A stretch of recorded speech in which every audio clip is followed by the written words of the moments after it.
রাজধানীর গাবতলীতে দর্শক জাগো নিউজের ফেসবুক পেজ থেকে আমি রাকিব হাসান আছি আপনাদের সাথে। আমরা একটু জানিয়ে দিই, আমরা এই মুহূর্তে অবস্থান করছি রাজধানীর গাবতলী বাস টার্মিনালে। সেই টার্মিনালের সামনে আমরা অবস্থান করছি এবং আপনারা জানেন যে সামাজিক যোগাযোগ মাধ্যমে কার্যক্রম নিষিদ্ধ আওয়ামী লীগের যে লকডাউনের যে ঘোষণা, সেই লকডাউনের ঘোষণার পরও গাবতলীতে স্বাভাবিক রয়েছে যান চলাচল। এবং আমরা কিছুক্ষণ আগেই বাস টার্মিনালগুলোতে খবর নিচ্ছিলাম, জানার চেষ্টা করছিলাম যে দূরপাল্লার বাসগুলো এখান থেকে ছেড়ে যাচ্ছে কিনা। এখানে যারা কাউন্টার যারা দায়িত্বে রয়েছেন তারা বলছেন যে অন্যান্য দিনের মতোই স্বাভাবিকভাবেই যান চলাচল করছে এবং দূরপাল্লার গাড়ি ছেড়ে যাচ্ছে। তবে আমরা যেটি দেখেছি যে অভ্যন্তরীণ যেসব গণপরিবহন রয়েছে সেসব গণপরিবহন কিছুটা কম চলাচল করছে। বিশেষ করে বিকেলের পর থেকে যান চলাচল কিছুটা কম রয়েছে, তবে দূরপাল্লার বাস কিন্তু নিয়ম মতো করে ছেড়ে যাচ্ছে। আপনারা জানেন যে এই লকডাউনের ঘোষণাকে কেন্দ্র করে গতকাল থেকেই রাজধানী সহ সারা দেশের বেশ কিছু জায়গায় পরিবহনে গাড়ির মধ্যে অগ্নিসংযোগের মতো ঘটনা ঘটেছে এবং এই অগ্নিসংযোগের ঘটনায় মানুষের মধ্যে এক ধরনের ভীতির সঞ্চার হয়েছে, এক ধরনের উদ্বেগ উৎকণ্ঠার মধ্যে রয়েছেন। এবং এই লকডাউনকে কেন্দ্র করে আগামীকাল পরিবহন শ্রমিক যারা রয়েছেন, পরিবহন মালিক সমিতির পক্ষ থেকে বলা হয়েছে যে প্রতিদিনের মতোই স্বাভাবিক যে যান চলাচল, সেই যান চলাচল তাদের অব্যাহত থাকবে। এবং আমরা দূরপাল্লার বাসের যে কাউন্টারগুলো রয়েছে সেখানে কথা বলেছি, তারা বলছেন যে যাত্রীর চাপ যেহেতু আজকে সপ্তাহের বুধবার, স্বাভাবিকভাবেই যাত্রীর চাপ অন্যান্য দিনের মতোই রয়েছে। তবে অভ্যন্তরীণ যেসব যানবাহন রয়েছে সেসব চলাচলে কিছুটা আমরা দেখেছি যে কম লক্ষ্য করা গেছে। আমরা এখানে কয়েকজন পরিবহন শ্রমিক রয়েছেন, এমন কয়েকজন পরিবহন শ্রমিকের সঙ্গে পরিবহন শ্রমিক যারা রয়েছেন তাদের সঙ্গে কথা বলার চেষ্টা করব এবং জানার চেষ্টা করব যে আজকে এই আগামীকাল লকডাউনকে ঘিরে পরিবহন যে সব নিয়ম মতো তারা চলছে কিনা এই বিষয়ে আমরা একটু জানার চেষ্টা করব এখানে যারা পরিবহন শ্রমিক রয়েছেন তাদের সঙ্গে। আমরা একটু কথা বলবো আপনার সঙ্গে। আপনি এখানে দায়িত্বে আছেন, গাড়ির চলাচল কি আপনাদের নিয়মিত যে গাড়িগুলো ছেড়ে যায় ঢাকার বাইরে সেসব কি ছেড়ে যাচ্ছে কিনা, কিংবা আগামীকাল লকডাউনকে কেন্দ্র করে আপনাদের মধ্যে কোনো ভয় ভীতি বিরাজ করছে কিনা বলবেন? আমি ধরছি আপনার কথা। না, আমরা আলহামদুলিল্লাহ আমরা গাড়ি ছাড়ছি, প্রথমটা ছাড়ছি, এখন সেকেন্ডটা আবার 10টা-15 ছাড়বো, এরকম এখনো দেখতেছি না পরিস্থিতি। এখন পর্যন্ত কোনো শিডিউল বিপর্যয় বা গাড়ি যেতে কোনো ভয় বা উৎকণ্ঠা এমন কোনো নির্দেশনা আছে কিনা? না, এখনো কোনো ওইরকম কিছু হয়নি, এখনো নির্দেশনা নেই। না, নির্দেশনা নেই এখনো। আগামীকাল এখনো কোনো নির্দেশনা দেয়নি। জি, স্বাভাবিকভাবেই জানতে। হ্যাঁ, স্বাভাবিকভাবে। আমরা একজন পরিবহন শ্রমিকের সঙ্গে কথা বলছিলাম। আপনি পরিবহন শ্রমিক, আমরা আরো একটি কাউন্টারের সঙ্গে কথা বলবো আপনার সঙ্গে। আগামীকালকে যে লকডাউনের একটি ঘোষণা এসেছে আওয়ামী লীগের পক্ষ থেকে, এর কোনো প্রভাব পড়েছে কিনা বাস কাউন্টারগুলোতে বলবেন? না, এর কোনো প্রভাব নেই। আমরা গাড়িগুলো ছাড়তেছি, গাড়ি ফুল, আল্লাহর রহমতে আমার গাড়িগুলো ফুল আছে, এখানে কোনো প্রভাব নেই। বা গাবতলী অঞ্চল পরিবেশ শান্ত আছে, কোনো ধরনের সমস্যা নেই ইনশাল্লাহ। এখন পর্যন্ত এখানে কোনো অপ্রীতিকর কোনো ঘটনা ঘটেছে কিনা, কিংবা আইন শৃঙ্খলা পরিস্থিতি কেমন দেখছেন? না, পুলিশের তৎপরতা আছে, এখন পর্যন্ত কোনো ধরনের দেখতে পাচ্ছি না। আমি কাউন্টারের কাজে মতিঝিল থেকে ঘুরে আসলাম, পথে আলহামদুলিল্লাহ ভালো সবকিছু, কোনো জায়গায় কোনো সমস্যা দেখিনি এখন পর্যন্ত। কোনো নির্দেশনা আছে কিনা লকডাউন? না, আমাদের নির্দেশনা হলো যে সব গাড়িগুলো যাবে, দোকানপাট খোলা থাকবে। আমাদের পরিবহন মালিকের বা পরিবহন যে সমিতি আছে, নির্দেশনা হলো সব গাড়ি যাবে। পুলিশের আইন শৃঙ্খলা বাহিনী থেকে সর্বোচ্চ সতর্ক আছে এবং সর্বোচ্চ নিরাপত্তা দেওয়া হচ্ছে, কোনো ধরনের সমস্যা নেই। গাড়ি ছাড়ার নির্দেশনা সব। ধন্যবাদ আপনাকে। দর্শক, আমরা যেটি বলছিলাম যে আমরা কিছুক্ষণ আগেও পরিবহন শ্রমিকদের সঙ্গে কথা বলছিলাম এবং তারা যেটি বলছেন যে পরিবহন সংশ্লিষ্ট যারা রয়েছেন তাদের পক্ষ থেকে বলা হয়েছে যে নিয়ম অনুযায়ী শিডিউল করেই গাড়ি চলাচল করবে এবং এখন পর্যন্ত সেভাবেই নির্দেশনা দেওয়া হয়েছে। এবং সেই সাথে যারা পরিবহনের সাথে সংশ্লিষ্ট যারা রয়েছেন তারা বলছেন যে স্বাভাবিক কার্যক্রম চলছে এবং সকাল থেকেই রাজধানীর গাবতলীতে আইন শৃঙ্খলা পরিস্থিতি আমরা দেখেছি যে বেশ কিছু স্থানে পুলিশের অবস্থান আমরা দেখেছি। পাশাপাশি আমরা যারা পরিবহনের যারা নিযুক্ত রয়েছেন, শ্রমিক যারা রয়েছেন, তারাও কিন্তু নিজ নিজ জায়গা থেকে তারা তৎপর রয়েছেন যেন কোনো অপ্রীতিকর কোনো ঘটনা না ঘটে সেটি তারা লক্ষ্য রাখছেন। আমরা দেখছি একের পর এক কাউন্টারগুলোতে বাস আসছে এবং তারা যে নির্দিষ্ট যে গন্তব্য সেই গন্তব্যের উদ্দেশ্যে ছেড়ে যাওয়ার জন্য প্রস্তুতি নিচ্ছেন। আমরা আর একজন পরিবহন শ্রমিক একটু কথা বলবো আপনার সঙ্গে। আপনার এই বাসটি তো ছেড়ে যাবে নাকি নির্দিষ্ট সময় মতো? কোনো সড়কে কোনো এখন পর্যন্ত কোনো আমরা দেখছি যে বাসগুলো তার গন্তব্যে যাওয়ার জন্য প্রস্তুতি নিচ্ছে এবং পরিবহন শ্রমিকদের ব্যস্ততাও কিন্তু আমরা দেখছি। আর একটু কথা বলবো নাকি আপনার সঙ্গে? বাস কি ঠিকঠাক ছেড়ে যাচ্ছে? জি জি ছেড়ে যাচ্ছে, যে আমরা কক্সবাজার ছেড়ে যাচ্ছি। আগামীকালকে তো লকডাউনের একটা ঘোষণা দিয়েছে, আপনারা এটা নিয়ে কোনো ভয়ের মধ্যে আছেন কিনা? জি আমরা অবশ্যই আতঙ্কে ছিলাম, আতঙ্কে আসি যদি কোনো দুর্ঘটনা না হয়, এই জন্য আমরা এটা আতঙ্কে আসছি। বেশ কিছু জায়গায় তো অগ্নিসংযোগের ঘটনা ঘটেছে, কি বলবেন? আসলে পরিবহনের উপরেই সবসময় এই চাপগুলো এসে পড়ে কেন? সবসময় এটা এইটাই করে, যে কোনো সরকারে আসুক পরিবহনের উপরে চাপ পড়ে বেশি, শ্রমিকের উপরে চাপ পড়ে বেশি, এটাই মানে সবচেয়ে দুঃখজনক ব্যাপার। আমাদের পরিবহনের উপরে চাপটা বেশি পড়ে। এটা কিভাবে দেখছেন আসলে রাজনৈতিক দলগুলোর এই কর্মকাণ্ড কিভাবে দেখছেন? আসলে কর্মকাণ্ডগুলো যেগুলো করতেছে এগুলো আসলে ঠিক না। জ্বালা পড়া, আগুন জ্বালা, আমরা কি করছি? আমরা কি অপরাধ? শ্রমিকের কি অপরাধটা? সাধারণ পাবলিক আমরা খেটে খাই, ঠিক আছে, খেটে খাওয়া মানুষ, আমরা পরিবহন চালাই, ঠিক আছে, আমাদের অপরাধটা কি? আমরা কি অন্যায় করি? আমরা তো কোনো অন্যায় করি না, আমরা চাই ভালো।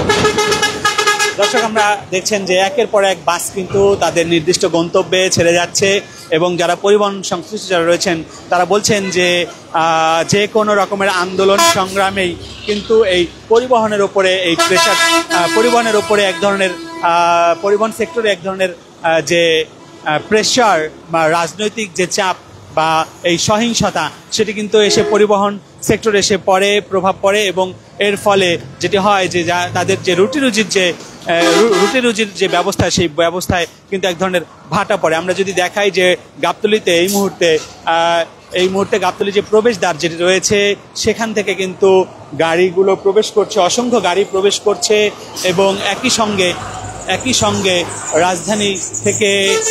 রাজধানীর ভেতরে যেমন প্রবেশ করছে, একই সঙ্গে রাজধানী ছেড়ে যাওয়ার জন্য যেসব দূরপাল্লার যেসব বাস রয়েছে সেসব বাস কিন্তু ছেড়ে যাচ্ছে। আমরা দেখছি যে বাসের মধ্যে যাত্রীরাও আসছেন, যাত্রীরা উঠছেন। যাত্রীদের সঙ্গেও আমরা একটু কথা বলার চেষ্টা করব, জানার চেষ্টা করব যাত্রীদের মধ্যে কোনো রকমের ভয় বা শঙ্কা কাজ করছে কিনা। আমরা একটু কথা বলবো আপনার সঙ্গে। রাজনৈতিক যে কোনো কর্মকাণ্ডে আমরা দেখি যে পরিবহন সেক্টরে সেই প্রভাবটা পড়ে এবং পরিবহন সেক্টরে অগ্নিসংযোগের মতো ঘটনা ঘটে।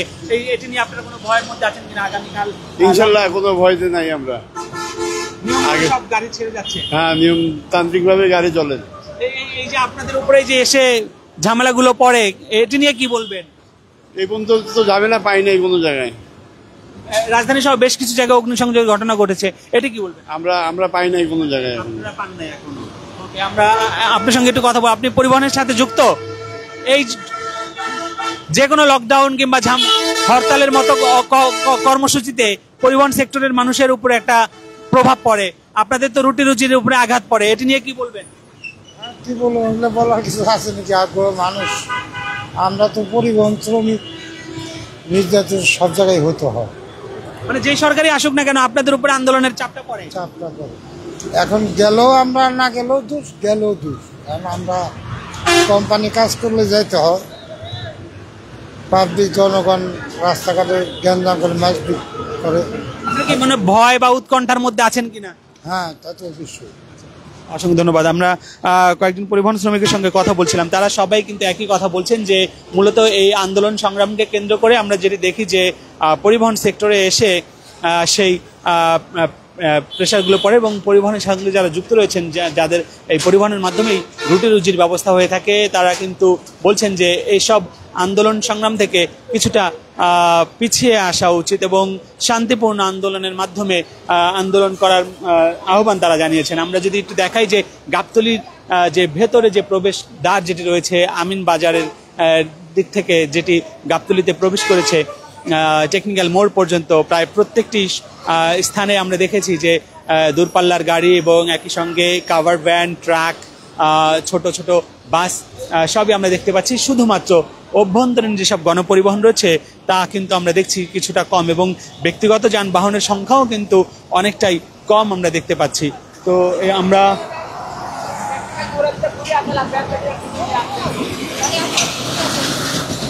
আমরা আমরা দেখছি যে গাবতলী কাউন্টার যেসব রয়েছে প্রায় প্রত্যেকটি কাউন্টারে কিন্তু যাত্রীদের চাপ রয়েছে এবং তারা যাচ্ছেন, এবং দূরপাল্লার আমরা একটু কথা বলবো। এই রাস্তার কি অবস্থা দেখছেন? রাস্তার কি অবস্থা? রাস্তায় কোনো মানুষজন নাই, কোনো যাত্রী নেই, কোনো গাড়িও নাই, মানুষ সব আতঙ্কে আছে। আতঙ্কে আছে। এই যে কোন আন্দোলন হইলেই গাড়ির উপরে এসে পড়ে, এটা কিভাবে দেখছেন? এটা তো আমাদের সাধারণ জনগণের ক্ষতি। আমরা সাধারণ কর্মকর্তা খাই, আমাদের অনেক সমস্যা হয়। এই যে এখন তো আমাদের জমা ওঠে নাই। আমরা শেখ হাসিনার আমলে ভালো ছিলাম, আমরা এই সরকার আমরা ভালো নাই। আওয়ামী লীগের থেকেই তো লকডাউনের ঘোষণা দিছে। হ্যাঁ দিছে, তো কিছে আওয়ামী লীগ রাস্তায় আছে, এইভাবে মানুষজন বিভ্রান্ত সৃষ্টি করে পুলিশ রাস্তাঘাট সব আটকাই দিয়ে আমাদেরকে বিভ্রান্ত করে রাস্তা কোনো মানুষ আমরা জমা উঠাইতে পারিনি। বেশ কিছু জায়গায় আগুন দিছে গাড়িতে, এটি কি বলবেন? এটা আমি বলবো, আমি ব্যক্তিগতভাবে বলবো, মনে করেন অন্য দলের লোকের আগুন দিয়া আওয়ামী লীগকে ফাঁসানোর জন্য এই কথাগুলো বলতেছে, এটা আপনার কাছে মনে হয়? আমার কাছে মনে হয়। আপনি কি লকডাউন যৌক্তিক বলে মনে করেন? না, তাহলে লকডাউন তো দিল, এটা কি করবেন? লকডাউন তো দিয়েছে আওয়ামী লীগের পক্ষ থেকে, আপনি লকডাউন এটাও সে ভুল করছে, কারণ প্রথম টাকা পয়সা লকডাউন দিচ্ছে আর আমাদের এই দেশের জন্য আমাদের ক্ষতি। ধন্যবাদ। আমরা যেটা বলছিলাম যে যারা অভ্যন্তরীণ গণপরিবহন যারা চালায় তারা কিন্তু এক ধরনের অভিযোগ করছেন যাত্রী পাচ্ছেন না। যাত্রী কেমন রাস্তায়? যাত্রী নাই তো, ফাঁকা। এই যে লকডাউনের ডাক দিছে আওয়ামী লীগের পক্ষ থেকে, এটি কিভাবে দেখছেন? এটি ভালোভাবে দেখতেছি না, কেন আমার গরিব মানুষের পেটে লাগতি তো। আমাদের এখন যে অবস্থা হয়েছে, মালিকও কয় জমা ফুল দিতে হইব, কম নেয় না, আবার না দিলি পরেও গাড়ি দিব না, মানে গাড়ি ছিলি পরে গাড়ি এখানে না কমিয়ে যায়, পেটের দায়িত্ব চলতে হইব। কালকে নিয়ে গেছি 300 টাকা, 300 টাকা দিয়ে বাজার চলে আসছে। এতগুলো মানুষ খাই, 4-5 জন, আমি একা খাই, একা বাসা ভাড়া দিই, আমার পরিবারটা কিছু করে না, ঘরের মধ্যে থাকে। আর কালকে আমি একদিন যদি গাড়ি যদি না চালাতে পারি, আর পরের দিন বাজার বন্ধ খায়। কি হলে ভালো হয়?